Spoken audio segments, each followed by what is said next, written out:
To large time is 26 minutes after the hour.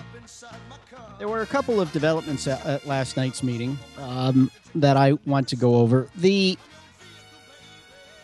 investigation into the allegations made by Alderman Phil Greazzo against Joe Kelly Levasseur. I think it's about time we start talking about that process. The mayor's coming in this morning, and I absolutely intend to ask him about his decision to refer the matter to the city solicitor's office. I understand where he's coming from, but what I don't understand is how this process is going to unfold and what will happen if Levasseur does to the solicitor what he did to the mayor. I don't know, and I have concerns, frankly, about how the solicitor's office is going to handle this. How do I put this? I spoke last night briefly with Assistant City Solicitor Tom Arnold, and I asked him whether or not his boss was going to answer my inquiries on Attorney Chiesa. He said, probably not. I said, why not? He said, well, you know, he disclosed that several years ago he had he represented Levasseur. He said, I thought you were there. I said, yeah, 15 years ago. I said, so why shouldn't I ask about the case and whether or not there continues to be any kind of relationship? Well, you know, in-house decisions about this are, have been made and aren't to be discussed. I said, okay, fine. So I think there's a real question because now I've learned that Chiesa is going to be one of the attorneys working with Tom Arnold, if not the attorney working with Tom Arnold, to investigate this complaint. And the real concern is not so much what he did 15 years ago, although I think we should know. I think it's not enough to say, oh, yes, I represented him 15 years ago in a civil action. It's not enough. I think they need to disclose what that civil action was. And I'm sure someone with time to kill and knowledge to do it can go over to the Hillsborough County Superior Court or whatever court it was in. See, we don't even know what court the civil action was in.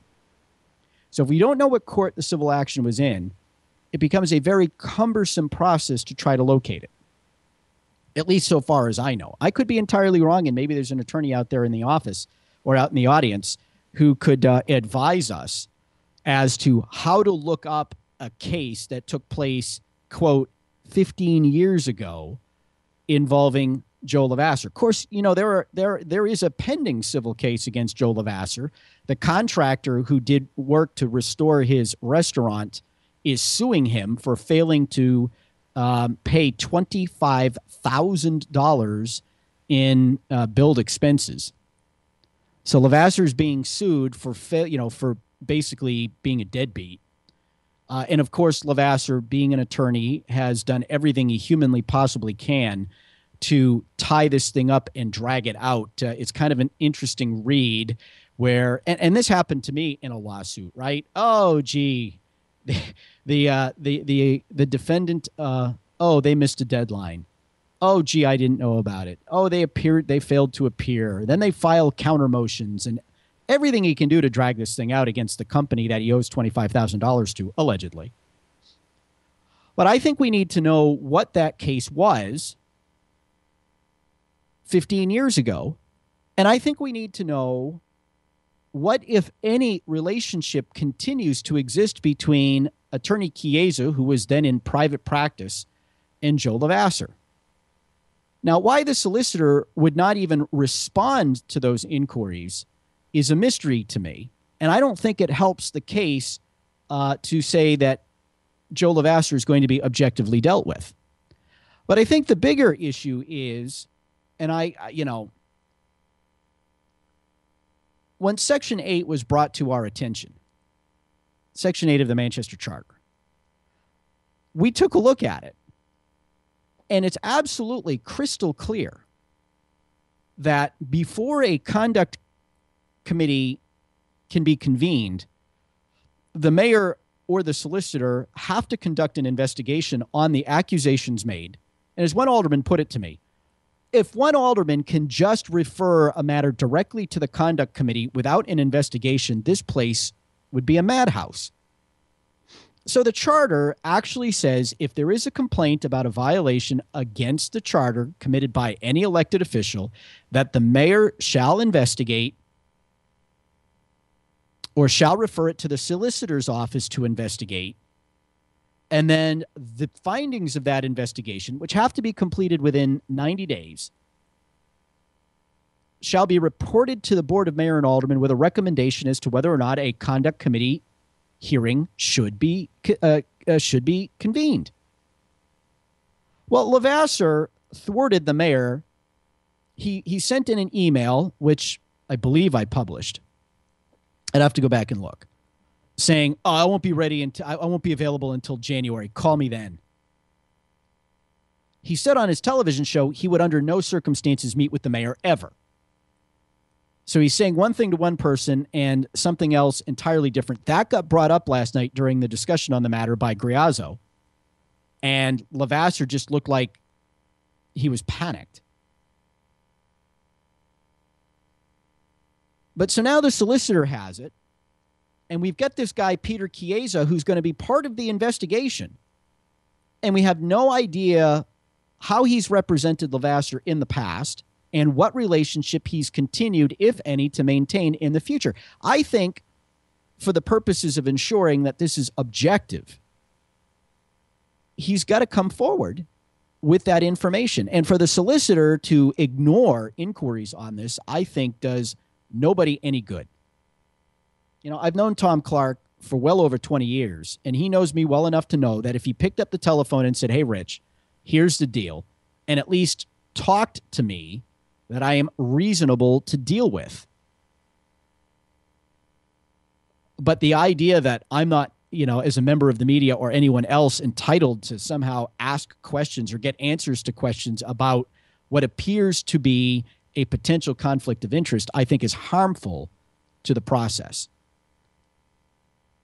You know, and for the life of me, I don't know why Ted Gatzis, and we'll find out, and I'm not saying this to be critical, I really don't know why he chose to refer it to the solicitor without conducting any investigation just because Levasseur refused to meet with him. Seems to me that's an open invitation if I'm the mayor to obtain whatever data Greazzo has compiled to substantiate his claims and review it and either come to the board and say, "Here's what I have," and Levasseur didn't respond, or turn that over to the solicitor and see if the solicitor can get Levasseur to respond. I don't know why Levasseur would respond to the solicitor, but not to the mayor. And for those of you who think that's a stupid statement, think of this. Levasseur has been openly critical of Assistant City Solicitor Tom Arnold, who will be leading this investigation, about his failure to do any number of things, not the least of which was get him information he demanded on the Manchester Dog Park Association, and has made public accusations about City Solicitor Arnold being incompetent, which is why the police department wants to get outside counsel to prosecute, to defend against arbitration cases because, well, gee, when Tom Arnold does it, they lose. And when they get someone outside, they win, and they want to win these, except they must not want to win the Coco one because they worked with Assistant Solicitor Arnold on the Coco case. He said that stuff on his television show. So now if the solicitor's office comes out with some kind of information that is damning to Levasseur and recommends that he's going to, that he should be brought before the conduct committee, all Levasseur has to do is say, "Oh, they're biased too because they didn't like what I said about them, or they didn't like how I voted on something," and try to discredit the process that way. So this thing isn't so cut and dry. And by the way, this is a pattern of behavior. I have, the union leader, and this mystifies me. We might have to get to this later in the show, but the union leader back in July, Nancy West, made a right to know request of the Manchester Police Department looking for any and all criminal background information on every alderman and school board member. Well, there was a whole bunch of stuff there on Joe Levasseur, which they did not report on.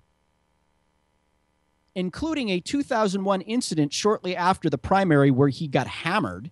That was the 2001 primary in which I was a mayoral candidate, along with Levasseur and Mayor Baines, where he criminally threatened Real Pinard.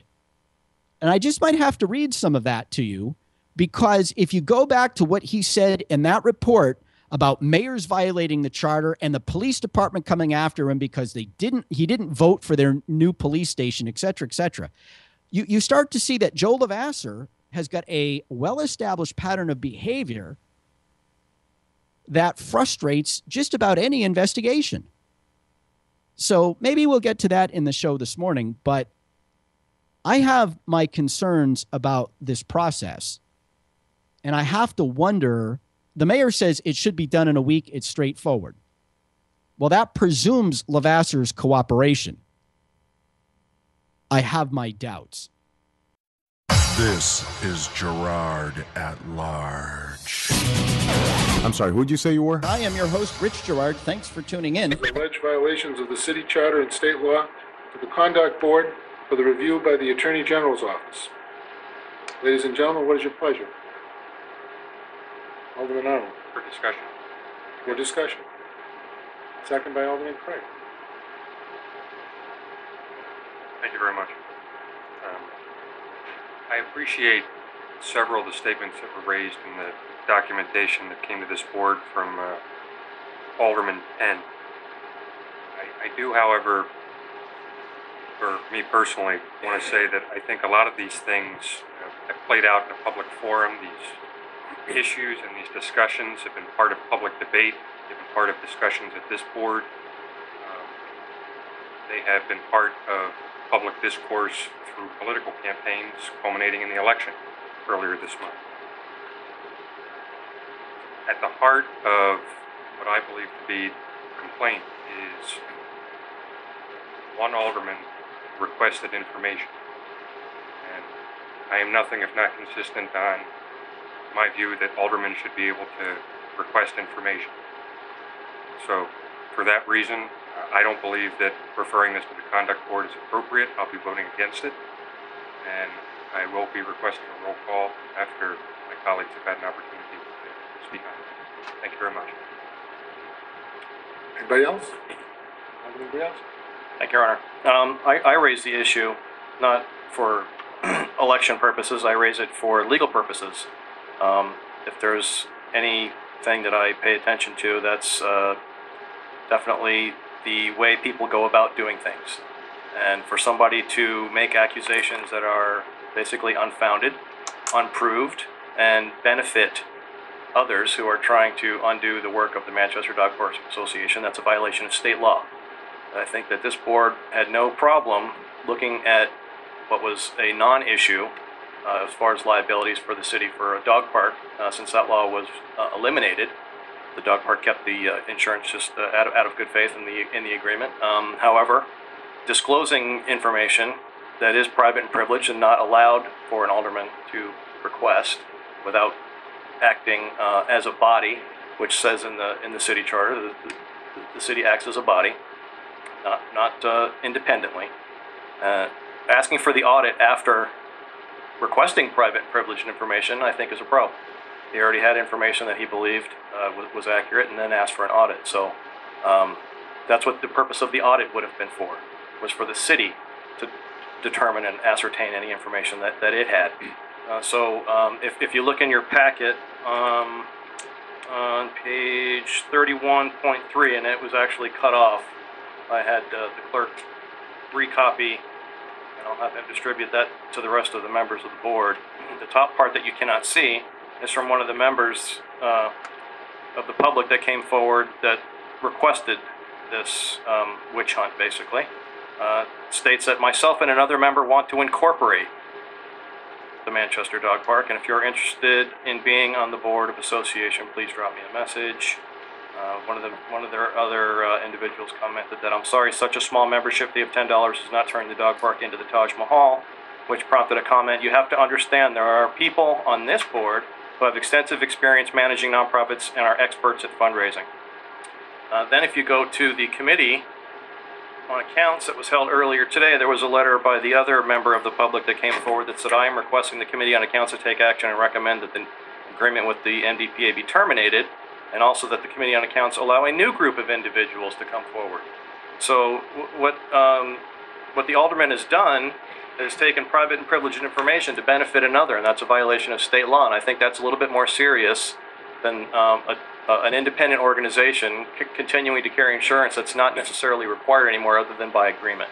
So if the board is very interested in scrutinizing that non-issue for a free dog park that is provided for, maintained, and operated on its own, self-perpetuating, I would think that something as important as the integrity of this institution and this board and the reputation of each member in it would be as important and would at least warrant that scrutiny that they placed on a free dog park. I have other instances to go along with why I believe that this is something that should be looked at, but I'll allow the others to comment before I get into that if I have to. Alderman Craig. Thank you, Your Honor. I appreciate what both parties have said, and my position is that I feel that sending someone to the Conduct Committee is very serious, and I don't feel comfortable voting on something tonight without our legal counsel looking at this. To me, it's a he said, she said situation. Like Alderman Arnold had said, the issue at hand is whether an alderman can go and ask for information and how that information was obtained. That's what we're looking at, whether or not the charter, was adhered to, and I will not vote in favor of this unless our legal counsel were to provide guidance. Thank you. Chiesa. May I please report, Attorney Clark asked me to sit in. Attorney Clark asked me to sit in as he's a member of the Conduct Board and recused himself from opining on the matter at hand. In the interest of full disclosure, I once represented Attorney Levasseur maybe 10, 15 years ago in a civil matter. I don't believe it affects the way I view the matter at hand, but I just thought I'd disclose that. If anybody has any questions about it, I'd be happy to answer them. Question? Go ahead. With regard to the allegations, I mean, basically we just have a two-page email alleging that there's been a violation of the Charter, Section 9.03C. There are other allegations regarding violations of the state statutes, but I understand, at least from this email, that those matters have been transferred to the Attorney General's office. Under 903C, there's basically three elements. The first being that an official acting as an official capacity obtains privileged information and in turn discloses that. Those are the basic three elements of a violation under 903C. It's difficult to give a legal opinion just based on this two-page email. With regard to the first element of acting in his official capacity, the email from Alderman Greazzo states that Alderman Levasseur claimed he obtained a piece of paper or waived a piece of paper at a meeting, and he admitted on his television show that he called the association's insurance agent to obtain the information. Doesn't say that he worked in his official capacity or not. Later on in the email, he alleges that Alderman Levasseur admitted on his show that he used his office without legal authorization of the board to do so.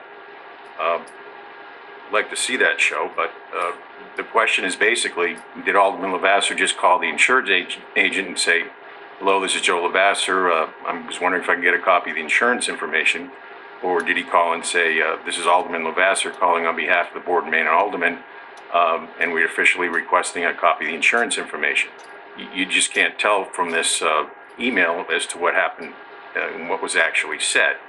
I mean, I can't speak for the conduct board, but anybody that was investigating this, I'm sure, would want to see what actually was said on that show, would want to interview the insurance agent and the other parties at issue. With regard to whether the matter is privileged or not, all that's mentioned in the email is that Attorney Levasseur had a binder. The binder isn't included in any submissions that I looked at. I do note that Alderman Greazzo says that bank statements and every insurance binder from the beginning of the MDPA have been submitted to the city. So the question is, if any of those matters are privileged or confidential, they aren't now because they've been submitted to the city. And again, it's hard for me to comment as to whether a matter is privileged or not when I haven't even been able to review it, and I don't think we have either. With regard to the final element, whether the privileged information has been disclosed, all that's alleged is that Alderman Levasseur waved a piece of paper at a meeting. It's not clear as to whether he held up the piece of paper in front of the camera in his show so everybody could read it. It's not clear as to whether that piece of paper was disclosed to any third party, whether he handed out copies to anyone else. So it's difficult for my purview to render any legal opinion just based on the elements of this two-page email. Alderman Greazzo.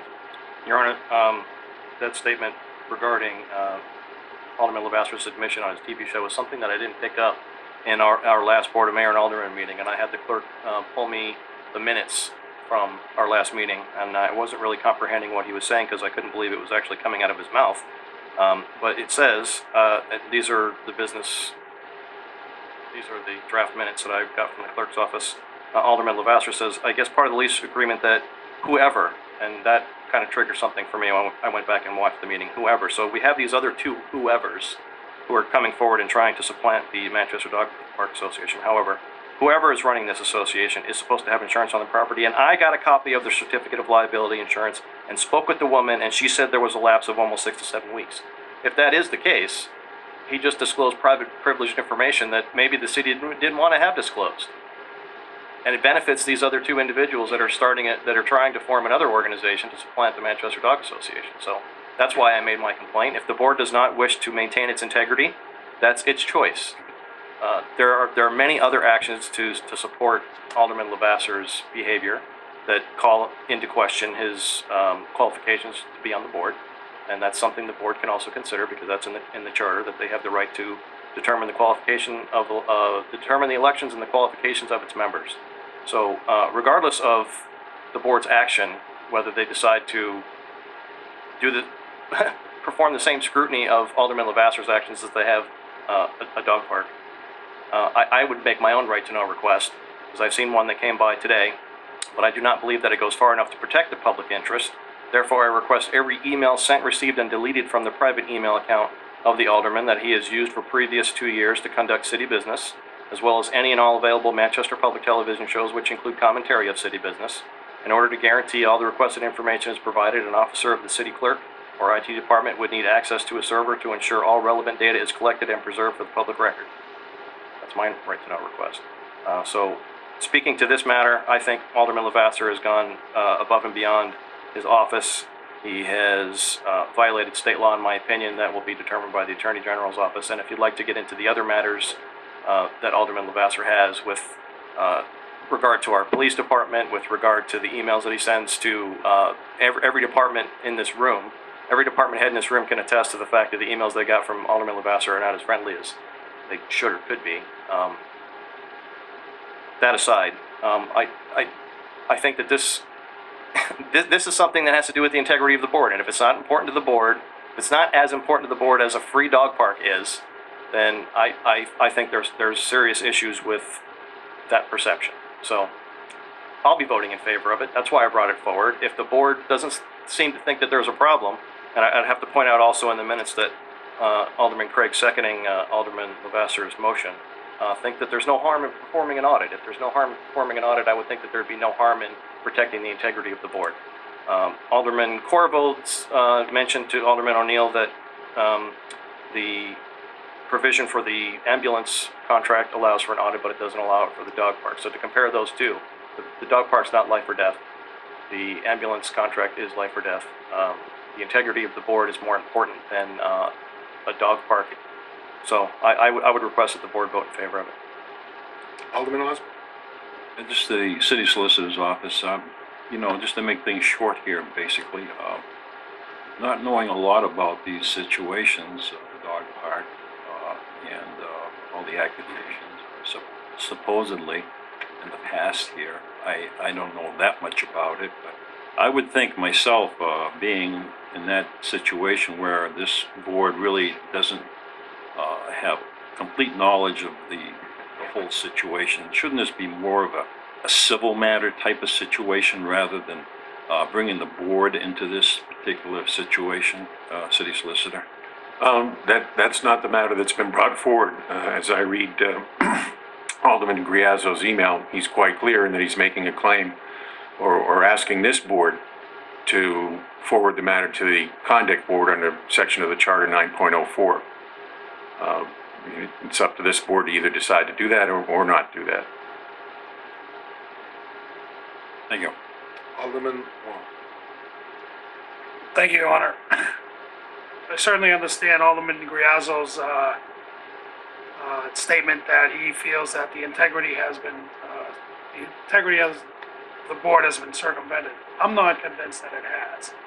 I'm open to being convinced that it has, but with the information that I have, it's not convincing that something as serious as the conduct board warrants that. Now, with respect to the disclosure, the Alderman Greazzo's section 903 subsection C, for the board to act on that, what would we be doing? In essence, would we be enforcing the charter? That would be the, Mr. Solicitor, is that what your opinion is? You'd be reviewing the request to determine whether there's sufficient evidence in your mind to warrant transferring the matter to the conduct board. That conduct board presumably would then perform its own investigation and make its advisory opinion back to this board. Okay, so in essence, we would be enforcing the charter? Because we're claiming that the charter was broken, or Alderman Greazzo is claiming that the charter has been broken, and what's being alleged is that there's been a violation of 9.03C of the charter, that a public official obtained privileged confidential information and then disclosed it. And those are the basic three elements that need to be proven for somebody to find misconduct under that section. Right. And then with us taking action, that's us enforcing the charter, no? Correct? What you'd be deciding is whether there's enough information in this email that would warrant you to transfer it to the conduct. All right, so we're not enforcing the charter then, is what you're saying, right? We're either enforcing the charter or we're not. By making a determination one way or the other, you're deciding you're operating under the chart. So we're not, in your opinion, we're not really enforcing the You charter. don't have to transfer it to the conduct board, and you don't have to. I understand that. I understand that, but in bringing it to the conduct board, is that under the guise of the enforcement of the charter? You'd be bringing an alleged violation of the charter to the conduct board. So we would not be enforcing the charter. It's not an issue of enforcing. It's not an issue of enforcing the charter per se. It's just up to this board to decide whether to transfer this matter to their attention. Well, if I may, Your Honor,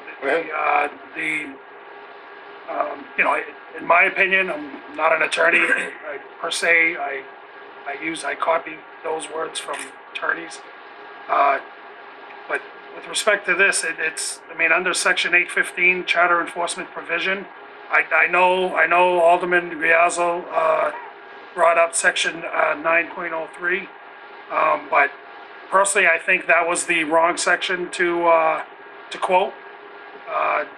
Section 815, the responsibility of all elected officials to ensure the enforcement compliance of the charter, and I think that's what we're looking for with the integrity of the board, that the charter has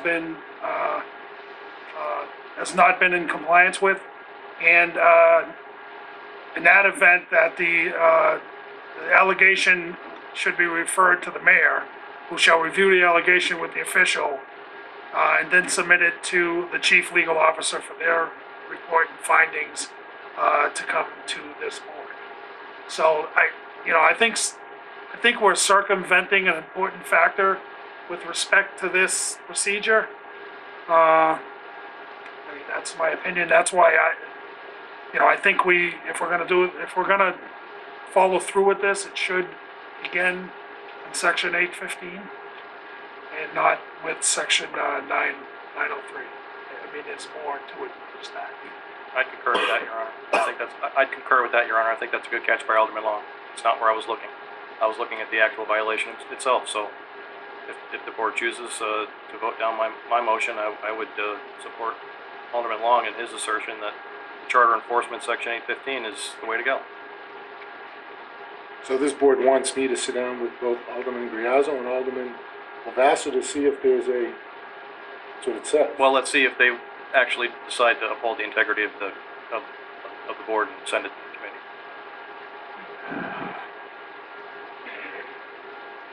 Do we have a motion already? Or?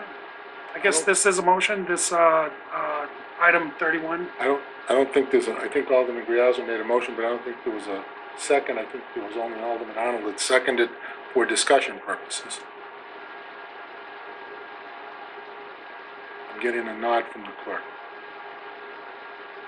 This way, not this way. Yeah, Alderman Arnold. Thank you very much, Mayor. If there is no second of Alderman Tenn's motion, I'm happy to make an alternative motion to proceed to file the communication. Alderman Levasseur. I'd just like to make a brief statement, since this has been a conversation, a waste of a lot of time about a conversation about myself. How one comports themselves after they win an election or loses an election says a lot about their character. And in this instance, I don't believe that Ward 10 is being represented by somebody who has a very serious issue with what is actually transpiring here. I can't even understand the complaint. At first I thought the complaint was because I made a phone call, and now I think the complaint's about that I was trying to help some other people become owners of a dog park or manage a dog park. I have no idea who these people, I've never met these people here until somebody came to this meeting, and that's the first time I met them. And I'm looking at this email, and I've never seen this email before. I don't know if it comes off the union leader or something like that, but I just will say that I did receive a document from the city clerk's office. It was sent to me by email. It didn't say it was a confidential document. It didn't say it was a private issue. My understanding is that the insurance certificates were public documents that were supposed to be filed with the city. I got a copy of the actual document. I had a question about the dates on the document, and I made a phone call. I didn't realize that making that phone call would be such a big issue. I didn't ask for an audit based on any single person or any single individual calling me or any email or anything to do with anything that's been posted on the union leader. I just simply thought it was best that this board audit this because of the information that I got from somebody who answered the phone. I certainly didn't have to say who I was. The person knew who I was, and they're my insurance agent. So I just simply called because I wanted to make sure that we were properly insured, that the dog park was properly insured, and that the taxpayers of the city were being properly looked after under the agreement that we had with these people. That was it. I didn't mean to do anything to get anybody in any trouble. I wasn't looking to get Mr. Greazzo in trouble. I wasn't looking to get anybody else. I don't know, I guess there might be people who might want to have their own dog park, but I don't know what that issue's about. I just asked for those insurance certificates. I asked for it at the meeting before on a Monday night, and they were sent to me by email, and I had a question about it. So if I'm not allowed to call somebody based on a public document, that's the first time I've ever heard of that, and nobody told me it was a confidential document. But I thought that the audit would be the best way for this city and this board to be able to move on quickly with this issue. I'm not looking to change the dog ownership hands to anybody else. That's not my issue. My issue was very simply to make sure that we were properly insured. I don't want to see the city sued and have anything happen on that city property. And that was really just it. It wasn't anything more than that. I really don't know if that's he's mad because I called the insurance company, or if he's mad or he thinks that I actually was trying to work with other people to get the control of the dog park away from him. I don't even know who controls the dog park association, and I personally don't care about that issue. I just want to make sure that the city land is insured so that city taxpayers are not on the hook for any kind of a dog bite incident. As an attorney, I deal with dog bites all the time, and they do cost the insurance company money. And there are lawsuits brought often on these issues. And since this is a dog park with a lot of dogs in it, obviously I want to make sure the city is protected. And that was the simplest, only reason that I was asking about it, just to make sure. When I saw the document, it was dated, it was different than the date that I thought it was supposed to be, and I simply asked the question. If there's a problem with the information, maybe your beef should be with the insuring agent for giving me the information. I certainly didn't knuckle anybody under. I didn't threaten anybody. I just called up. She said hi to me. She knew she had caller ID. Said, "Hi, Joe. How you doing?" I said, "Hi. Just want to make sure this document is okay, make sure the dates are okay." Pretty simple stuff. I wasn't trying to do anything crazy. I can assure the board that. And that's it. Alderman Greazzo. Thank you. Your Honor, this obviously not election related. Alderman Levasseur brought the issue forward, and the matter that he brought it forward, he outlined in his own statement in the minutes that I defended myself vigorously against the allegations from the others. I'm going to defend myself vigorously against the allegations from Alderman Levasseur. He just stated again that he called the insurance agent. That's not his purview. That's the city clerk's, or the city solicitor's purview. If they want any other detailed information, that's their job, and it's the board to ask for those city departments to do that, not for an individual to go off on his own crusade. If we're going to talk about credibility, then I think there's some other issues that we should discuss, but I think that is a separate item than what I'm talking about. So if the board wants to take a vote, Alderman Arnold asked for a roll call.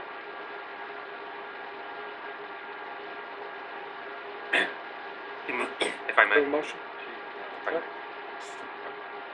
I believe the motion that Alderman Arnold made was to receive and file. There was no second. Not heard that. I say in the absence of there being a second for Alderman Penn's motion, I will be making receive and file. I make the motion, Your Honor, that my request be sent to the Conduct Committee. Is there a second? I don't see a second. Very telling. Alderman Arnold. Thank you very much, Your Honor. I'll make a motion to receive and file the aspects of the communication that have to do with the city. I realize that communication has already been made to some state officials, and that is what it is, but for whatever implications there are for members of this board and city government, I'll move to receive and file at this time. Second? I'll second that. Second, Alderman Greazzo. You asked for a roll call, Alderman Arnold asked for a roll call. Alderman Arnold? Receive and file, yes. Alderman Craig? Yes. Alderman Ludwig? Yes. Alderman Long? Yes. Alderman Roy? Yes. Alderman Osborne? Yes. Alderman Corriveau? Yes. Alderman O'Neill? Yes. Alderman Levasseur? Abstain. Alderman Shea? Yes. Alderman Katsoutonis? Yes. Alderman Shaw? Yeah. Alderman Greazzo? No. Alderman Dimash? Motion passes. I want to thank the board. Thank you very much. I appreciate it. Alderman Greazzo, let me just first, I know that you were somebody that sat here and was very dogged in getting a dog. You're the only person that really pushed. And we were hearing from constituents across this city that they wanted a dog. We heard it from everybody. Every meeting, people were coming in and talking about getting a dog park here in the city of Manchester. Well, we shouldn't forget that. We should thank you for it and commend you for it, because you worked pretty hard, took money out of your own pocket, never came to this city looking for money, and you did what you said you were going to do, and I applaud you for that. And certainly I know that there's an awful lot of people that take their dogs to Peanut Park on a pretty regular basis. So I want to give you a compliment because you did the work. A lot of people used their positions for talking about it, but never doing anything about it. So again, I know that the folks in Manchester thank you. I know the dogs thank you. And Thank you. certainly, you know, you should be commended for the work that you did. I don't ask for commendation, Your Honor. I didn't do it because Thank you you. asked me. Well, can I make a Go motion in regards to Alderman Long's charter enforcement 815? I think that that's the proper way to go, and I would make that motion. Is there a second? I'll ask for the city solicitor, that motion be done now? It should be part of new business, I believe you're. That's fine. Okay. In these changes. Thank you very much. Anybody else? Alderman Greazzo? Thank you, Your Honor. Since the board did not feel that my alleged violation of the charter was worthy of the conduct committee, then I would ask for charter enforcement under section 815, subsection B, and it doesn't need a motion of the board because it says shall. In the event there is an allegation of a violation of the charter or failure to follow its provisions, such allegation, my allegation, shall be forwarded to the mayor, who shall review the allegation with the official or officials involved. So I'm asking for charter enforcement, Your Honor. So there needs not be a vote. There needs not be a vote, but Let him I'm file it requesting with the mayor's office. Okay. Your Honor, I'd also like to congratulate Alderman-elect Barry. I've reached out to him, congratulated him, and I offer him any help that I can in improving the ward moving forward. Thank you. Alderman Arnold? Also, Anybody else? Okay. So I'll set that meeting up. Non-public. Before we go into non-public, take something off the table, or are we gonna have to? Yes. Hold on. Let's just get through new business I thought you first. said we were done. 4:30. Okay? I'm Let's- sorry, may I? Go ahead. Thank you very much. Just on this allegation regarding charter enforcement, can I get confirmation from legal? Does it require a vote Get it of from this him. board, or may an individual alderman simply start the ball rolling on this? And I'm sorry, you may be at a disadvantage because I know you stepped out for this. You recused yourself from this. Yeah, I am aware of Section 815, and the way the charter is written, someone can make an allegation to the mayor and he follows through on it. It doesn't take a vote of the board. Now, what happens if I call a meeting and nobody shows up?